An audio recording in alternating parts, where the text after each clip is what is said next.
संगच्छध्वं संवदध्वं शंभो मनासि जानतां देवाभागं यथा पूर्वे संजनाना उपासते समानीव आकुतिः समाना हृदया निवह समानमस्तु वो मनो यथा वह सुसहासति।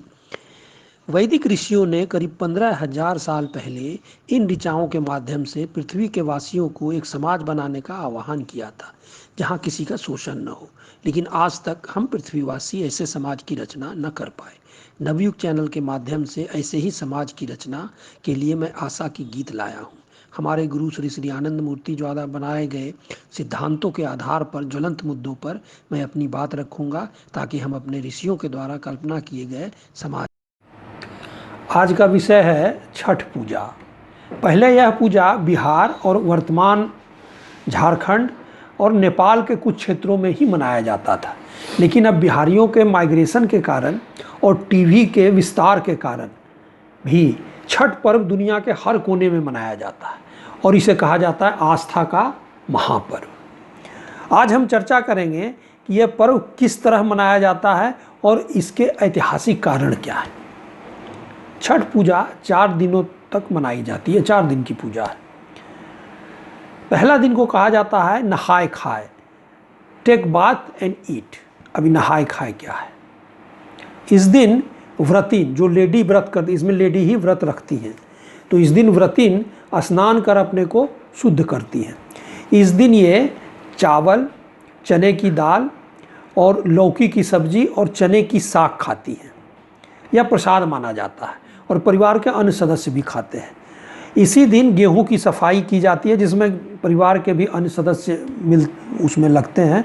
इस गेहूं की सफाई के बाद उसे घर में ही जो है आटा बनाकर या कहीं शुद्ध मिल में आटा बनाकर इससे ठेकुआ बनाया जाता है, जो छठ का एक मेन इंग्रेडिएंट है। दूसरा दिन कहलाता है खरना। इस दिन व्रतिन पूरे दिन निर्जला उपवास करती हैं। शाम को वे तस्मै, जिसको खीर कहते हैं, खीर जो दूध में चावल को पकाकर बनाया जाता है, बिहार में उसे तस्मै कहा जाता है, खीर और रोटी बनती है। वो व्रतिन ही बनाती हैं और खीर गाय के दूध का होता है। ये प्रसाद खीर और रोटी का और लोगों को भी बुलाकर खिलाया जाता है। अब ये 2 दिन का कार्यक्रम समाप्त होता है। तीसरा दिन ये संध्या के अर्घ्य का दिन है। इस दिन व्रतिन सबसे कठिन निर्जला उपवास शुरू करती हैं, जो 36 घंटे तक चलता है। मतलब दूसरे दिन भी जो अर्घ्य देंगी उसी दिन ये समाप्त होता है, सुबह के अर्घ्य से। इसी दिन अर्घ्य के लिए डलिया और सूप तैयार किया जाता है। अब इस सूप में होता क्या है? ठेकुआ, ईख, ऑरेंज, केला, नारियल और अन्य फल रखे जाते हैं। अब शाम को घर के वयस्क सदस्य इस डलिया या सूप को अपने सिर पर रखकर घर के नज़दीक के घाट, तालाब आदि पर ले जाते हैं। आजकल थोड़ा भीड़ ज़्यादा रहने के कारण घाट और तालाब में अव्यवस्था हो जाती है, तो कई लोग अपने घर पर ही एक टब जैसा कुछ बनवा लेते हैं, जिसमें कि पैर से ये आपको ठेहुने से ऊपर कुछ जो है पानी रह जाए, तो वहाँ भी ये लोग अब घर पर भी मनाना शुरू कर लिए, या अपार्टमेंट में इस तरह का कुछ व्यवस्था कर लिया जाता है कि सारे लोग उसमें इकट्ठा होकर कर सकें। ये सूप किनारे रखे जाते हैं और व्रतिन पानी में डुबकी लगाकर उसी में खड़े हो जाती है, सूरज की तरफ फेस किए हुए, और सूप हाथ में ले लेती है। घर के अन्य लोग सूप के आगे सूर्य भगवान को जल के द्वारा अर्घ्य ऑफर करते हैं। ये तीसरे दिन का प्रोसेस ख़त्म होता है। अब चौथा दिन, इस दिन सुबह पौ फटने के पहले व्रतिन और घर के सारे लोग फिर सूप लेकर फिर घाट की तरफ जाते हैं, या जहाँ भी जो व्यवस्था पानी में खड़े होने की किए हुए हैं, घर पे हो तो घर, नहीं तो घाट, तालाब, कहीं भी। सूरज की प्रथम किरण को देखकर फिर जैसे शाम को डूबते सूरज को अर्घ दिया गया था, उसी तरह सुबह को भी सूरज भगवान को अर्घ दिया जाता है। इस तरह चौथे दिन सुबह पूजा की समाप्ति होती है। अब ये सूप में रखे हुए ठेकुआ, फलों का प्रसाद व्रतिन के बाद व्रतिन पहले लेती हैं, घर के सारे लोग खाते हैं, फिर प्रसाद ये बनाकर छोटे छोटे थैले में अपने नाते रिश्तेदारों मित्रों आदि में वितरित किया जाता है। इस तरह से ये 4 दिन का महापर्व समाप्त होता है। अब हम चर्चा करेंगे छठ पूजा मनाई क्यों जाती है। छठ पूजा बहुत ही प्राचीन लौकिक पूजा है जो हजारों वर्षों से मगध में मनाई जाती थी। छठ वर्ष में 2 बार मनाई जाती है, एक बार नहीं, ये कई लोगों को नहीं पता, ये 2 बार मनाई जाती है।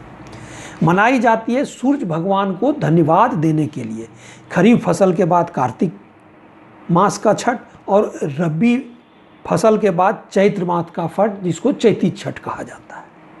सूर्य भगवान ने कृपा की और अच्छी वर्षा हुई और हम लोगों ने अच्छा फल पाया, इसी का धन्यवाद अर्घ के द्वारा दिया जाता है। मगध देश बहुत ही सूखा देश है, जलाभाव का देश है, इसलिए अच्छी वृष्टि के लिए सूर्य भगवान की उपासना की जाती है। यह अनार्यों का पर्व था। कैसे? वैदिक मत से अर्थात आर्यों के मत से सूर्य है पुरुष देवता और चंद्र हैं स्त्री देवता, किंतु द्रविड़ अनार्य के मत से सूर्य हैं स्त्री देवता और चंद्र हैं पुरुष देवता। तो अनार्यों के प्रभाव से ही छठ को क्या कहा जाता है? छठ माई कहा जाता है। यहाँ सूर्य को जो है स्त्री देवता माना गया है। उनका विश्वास था कि सूर्य की कृपा से समुद्र का जल वाष्प होकर ऊपर उठकर मेघ बनता है, उसी से सुवृष्टि होती है, उसी से खरीफ फसल अर्थात बरसाती फसल धान अच्छा होता है। सूर्य की कृपा से ही शीतकाल में भी शीत की बरसात होती है अर्थात रबी फसल अच्छा होता है। उस फसल को काटा जाता है शीत के बिल्कुल अंत में। इसलिए मगध में 2 बार छठ की पूजा की जाती है, एक बार कार्तिक छठ और दूसरा चैती छठ।